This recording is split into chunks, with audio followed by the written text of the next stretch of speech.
അടുത്ത ചടങ്ങാണ് പെട്ടി പൊട്ടിക്കാന്നുള്ളത്. പണ്ട് സ്കൂളിൽ പഠിക്കുന്ന സമയത്ത് എന്റെ കുറെ ഫ്രണ്ട്സിന്റെ പാരന്റ്സ് ഒക്കെ ഗൾഫിലായിരുന്നു. അപ്പൊ അവരൊക്കെ ഇങ്ങനെ പറഞ്ഞിട്ടുണ്ട്, ഇന്ന ആൾക്കാർ വന്നപ്പോ ഞങ്ങൾക്ക് ഈ സാധനം കൊണ്ടുവന്നു, ആ സാധനം കൊണ്ടുവന്നു. ചെറുപ്പത്തിലൊക്കെ അത് കേൾക്കുമ്പോൾ എന്തോ വലിയൊരു സംഭവമായിരുന്നു. ഗൾഫിൽ നിന്ന് വരാ, പെട്ടി പൊട്ടിക്കുക, കുറെ സാധനങ്ങൾ കൊണ്ടുവരാ, ചോക്ലേറ്റ്സ് കൊണ്ടുവരാ എന്നുള്ളതൊക്കെ. പണ്ട് ഗൾഫിലെ സാധനങ്ങൾ ഗൾഫിൽ മാത്രമേ കിട്ടിരുന്നുള്ളൂ. പക്ഷെ ഇപ്പൊ ഇതൊക്കെ നാട്ടിൽ കിട്ടും. ജസ്റ്റ് ഒരു 15 ദിവസം ഉമ്രക്ക് പോയിട്ട് വന്ന എന്റെ വാപ്സിയും വന്നപ്പോ കുറെ സാധനങ്ങൾ കൊണ്ടുവന്നിട്ടുണ്ടായിരുന്നു. പെട്ടിയൊക്കെ പൊട്ടിച്ച് ഓരോരുത്തർക്കും ഓരോരോ സാധനങ്ങൾ ഇങ്ങനെ ഡിസ്ട്രിബ്യൂട്ട് ചെയ്യുന്നുണ്ടായിരുന്നു. നബിദിനത്തിന് ഇടാൻ വേണ്ടിയിട്ട് ഇതിന് മേടിച്ചൊരു കുട്ടിക്കുപ്പായം, ബോഡി ലോഷനും ക്രീമും സ്പ്രേയും അങ്ങനെ കുറച്ച് സാധനങ്ങളാണ് എനിക്ക് കൊണ്ടുവന്നത്. ഇതൊക്കെ നോർമലി എക്സ്പെക്ടഡ് ഐറ്റംസ് ആണ്. ഒട്ടും പ്രതീക്ഷിക്കാതെ എനിക്ക് തന്നൊരു വലിയ സർപ്രൈസ് ഇതിലുണ്ട്. അതെന്താണെന്ന് അറിയാൻ വേണ്ടിയിട്ട് വീഡിയോ അവസാനം വരെ കാണാനേ. വാപ്സിക്കും ഉമ്മച്ചിക്കും ഒഴിച്ച് ബാക്കി എല്ലാവർക്കും ഓരോരോ സാധനങ്ങൾ അവർ തന്നെ വാങ്ങിയിട്ടുണ്ടായിരുന്നു.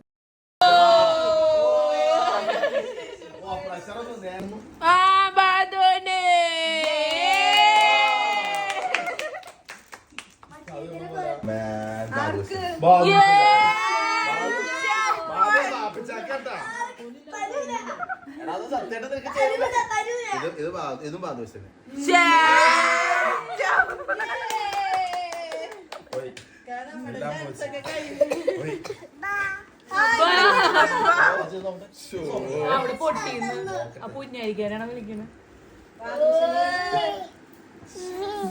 ഇത് ലേഡീസാ, അതായത്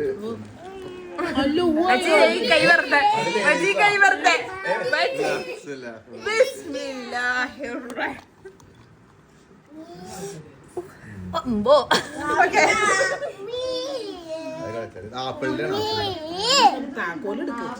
ഒട്ടും പ്രതീക്ഷിക്കാതെ ആപ്പിളിന്റെ ഒരു ഇയർപോഡ്സ് മേടിച്ചെന്ന് വാപ്സി എന്നെ വീണ്ടും വീണ്ടും ഞെട്ടിച്ചുകൊണ്ടിരിക്കുകയാണ്. അതൊക്കെ കഴിഞ്ഞപ്പോ എക്സ്ട്രാ ഒരു ഐഫോണും കൂടി മേടിച്ചിട്ടുണ്ടായിരുന്നു. പണ്ട് മുതലേ വാപ്സിക്ക് ഇങ്ങനെ സർപ്രൈസസ് കൊടുക്കുന്നതിനോട് ഭയങ്കര താല്പര്യമുള്ള ഒരു മനുഷ്യനാണ്. മക്കളിൽ ഏറ്റവും ഇത് ഞാനായതുകൊണ്ടും കൂട്ടത്തിൽ കുറെ സാധനങ്ങൾ എനിക്ക് തന്നെയാണ് വാങ്ങി തന്നത്. ഇതൊക്കെ കണ്ട് ഇക്കാക്കയുടെ ഒരു ക്ലീശ ചോദ്യം, ഞങ്ങൾക്ക് എന്താ തവിടെ കൊടുത്താണോ വാങ്ങിയത്? ഇതിനൊക്കെ പുറമെ വാപ്സി എനിക്ക് വീണ്ടും വാങ്ങി തന്നു ഒരു ആപ്പിളിന്റെ വാച്ച്. ഒരു മുസല്ലെങ്കിലും കിട്ടിയല്ലോ എന്ന സമാധാനത്തോട് കൂടിയിട്ട് ഇക്കാക്കോട് ഇരിപ്പുണ്ടായി. കൊള്ളാം, ഇന്നത്തെ ഡേ എനിക്ക് ഭയങ്കര ഇഷ്ടപ്പെട്ടു.